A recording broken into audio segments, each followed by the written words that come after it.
کہانی کا آغاز 13ویں صدی کے وسطی ایشیا کے میدانوں سے ہوتا ہے۔ چنگیز خان کی منگول فوجوں کے طوفان نے پورے ایشیا کو اپنی لپیٹ میں لے رکھا تھا۔ شہر کے شہر تباہ ہو رہے تھے اور سلطنتیں ختم ہو رہی تھیں۔ اسی افراتفری کے عالم میں اوغوز ترکوں کا ایک چھوٹا سا قبیلہ قائی قبیلہ اپنی بقا کی جنگ لڑ رہا تھا۔ اس قبیلے کے سردار تھے ارطغرل بن سلیمان شاہ۔ ارطغرل ایک بہادر جنگجو، ایک دور اندیش رہنما اور ایک پکے مسلمان تھے۔ وہ اپنے قبیلے کے تقریباً 400 خاندانوں کے ساتھ ایک ایسے وطن کی تلاش میں تھے جہاں وہ امن سے رہ سکے اور اپنے دین اور روایات کی حفاظت کر سکے۔ ایک مشہور روایت کے مطابق جب ارطغرل اپنے قبیلے کے ساتھ اناطولیہ یعنی موجودہ ترکی کی سرزمین سے گزر رہا تھا تو اس نے ایک پہاڑی سے دو فوجوں کو آپس میں لڑتے ہوئے دیکھا۔ ایک فوج تعداد میں بہت زیادہ اور جیتنے کے قریب تھی، جبکہ دوسری فوج چھوٹی تھی اور ہارنے کے دہانے پر تھی۔ ارطغرل نے ایک لمحے کے لیے سوچا، لیکن اس کی غیرت نے یہ گوارا نہ کیا کہ وہ کمزور کا ساتھ نہ دے، چاہے اس کا نتیجہ کچھ بھی ہو۔ اس نے اپنے بہادر سپاہیوں کو حکم دیا اور ہارنے والی فوج کی مدد کے لیے میدان میں کود پڑا۔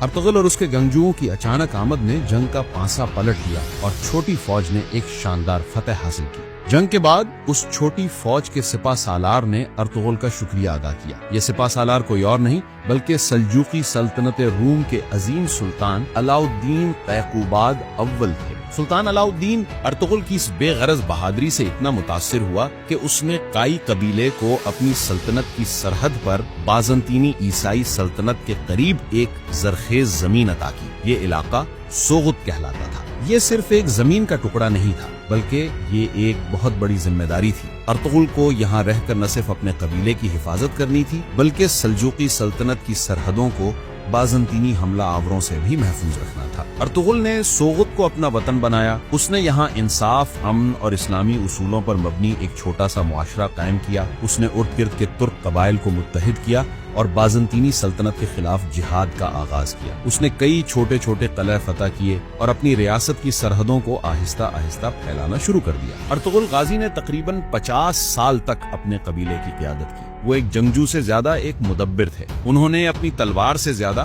اپنے کردار اور انصاف سے لوگوں کے دل جیتے۔ انہوں نے اپنے 3 بیٹوں گندس، صافی اور عثمان کی تربیت اسلامی اصولوں اور جہاد کے جذبے پر کی۔ کہا جاتا ہے کہ جب ارطغرل بہت بوڑھے ہو گئے تو ان کے سب سے چھوٹے بیٹے عثمان نے خواب دیکھا کہ اس کے سینے سے ایک عظیم درخت نکلا ہے جس کی شاخیں پوری دنیا پر پھیل گئی ہیں اور اس کی جڑوں سے 4 بڑے دریا بہہ رہے ہیں۔ جب یہ خواب ایک بزرگ شیخ ایدیبالی کو سنایا گیا تو انہوں نے اس کی تعبیر بتائی کہ عثمان ایک ایسی عظیم سلطنت کی بنیاد رکھے گا جو پوری دنیا پر انصاف کے ساتھ حکومت کرے گی۔ 1281 میں تقریباً 90 سال کی عمر میں ارطغرل غازی کا انتقال ہو گیا۔ انہوں نے اپنے پیچھے کوئی بڑی سلطنت یا خزانہ نہیں چھوڑا، لیکن انہوں نے اپنے بیٹے عثمان کے لیے ایک ایسی مضبوط بنیاد اور ایک ایسا عظیم خواب چھوڑا جس پر عمل کر کے اس نے تاریخ کی سب سے بڑی مسلم سلطنت عثمانیہ کی بنیاد رکھی۔ ارطغرل غازی کی زندگی بہت حد تک تاریخ کے پردوں میں چھپی ہوئی ہے اور ان کے بارے میں بہت سی باتیں روایات اور داستانوں پر مبنی ہیں، لیکن اس میں کوئی شک نہیں کہ وہ ایک ایسے عظیم رہنما تھے